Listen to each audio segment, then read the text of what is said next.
Hello there. When I made the review for the title called The Altars, I remember saying that Poland is in the habit of making very successful games. And today's title seems to confirm this rule. A studio called Bloober Team has made an interesting survival horror adventure set in 1980s Poland. And if I were to use a direct comparison for the type of product we're dealing with here, it's a mix of Resident Evil 4 and Dead Space with a pinch of time travel sprinkled on top. Welcome to Cronos the New Dawn Credible Review.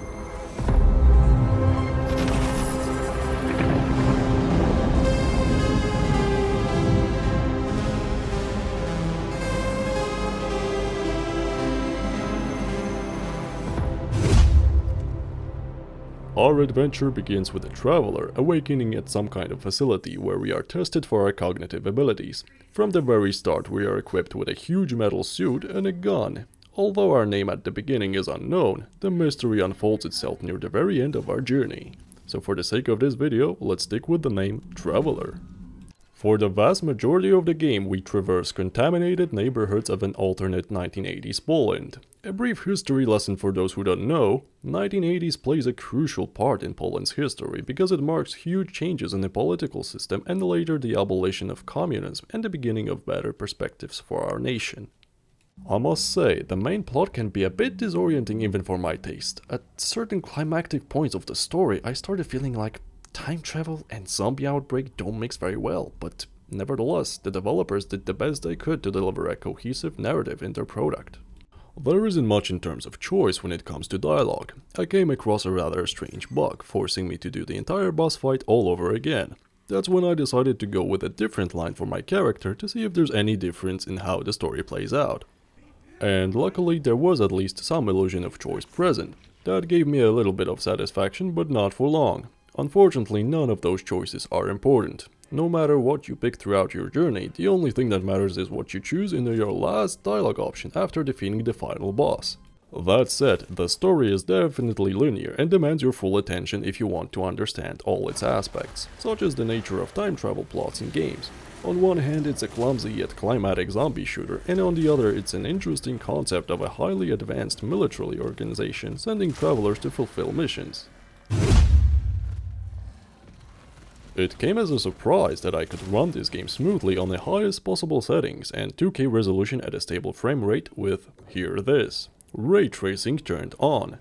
Considering the game focuses on much darker environments, this setting proved extremely satisfying.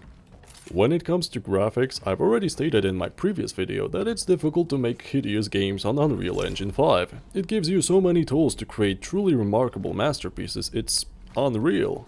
Pun intended.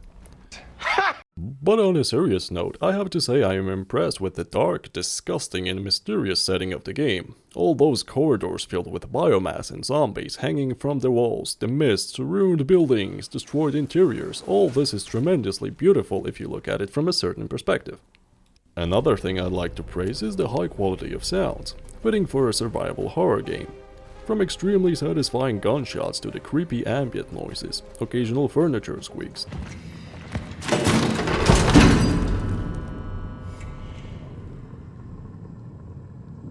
The mentioned zombies hanging from the walls, the soundtrack, all this made a really positive impression on me.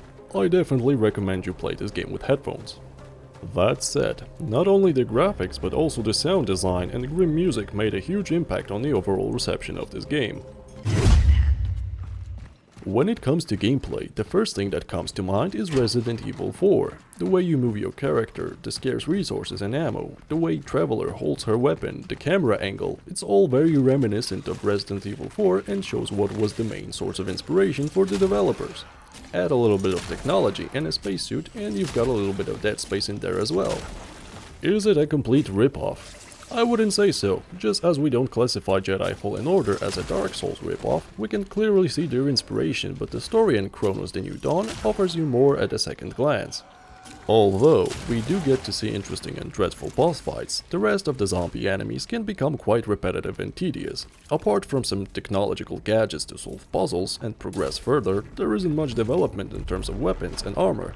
Not only are upgrades very expensive, they are also disappointing with only a few to choose from. For reference, I managed to fully upgrade to 1.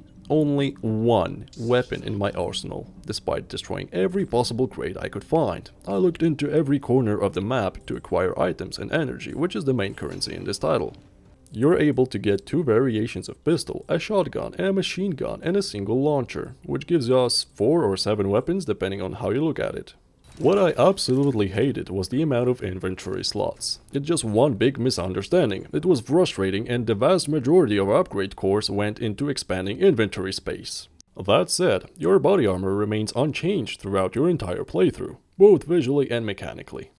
On your path, there are dozens of save areas where you can manually save, sell valuables, upgrade your arsenal, and refill your torch fuel. The torch is your most efficient tool to stun multiple enemies rushing at you and to prevent them from merging into a more sinister version of a zombie. You can exploit this fuel to your advantage because it respawns infinitely, meaning you can burn corpses, return to base, refill, and repeat the process endlessly.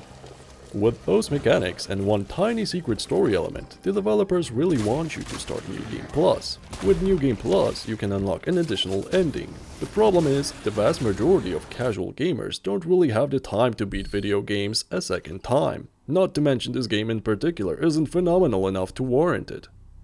Cronos offers 15 to 20 hours of gameplay, including cinematics and dialogues with the Warden. Bear in mind that if you want to fully understand the lore in the story, it's best to listen to the voice tapes and read the pages scattered across buildings.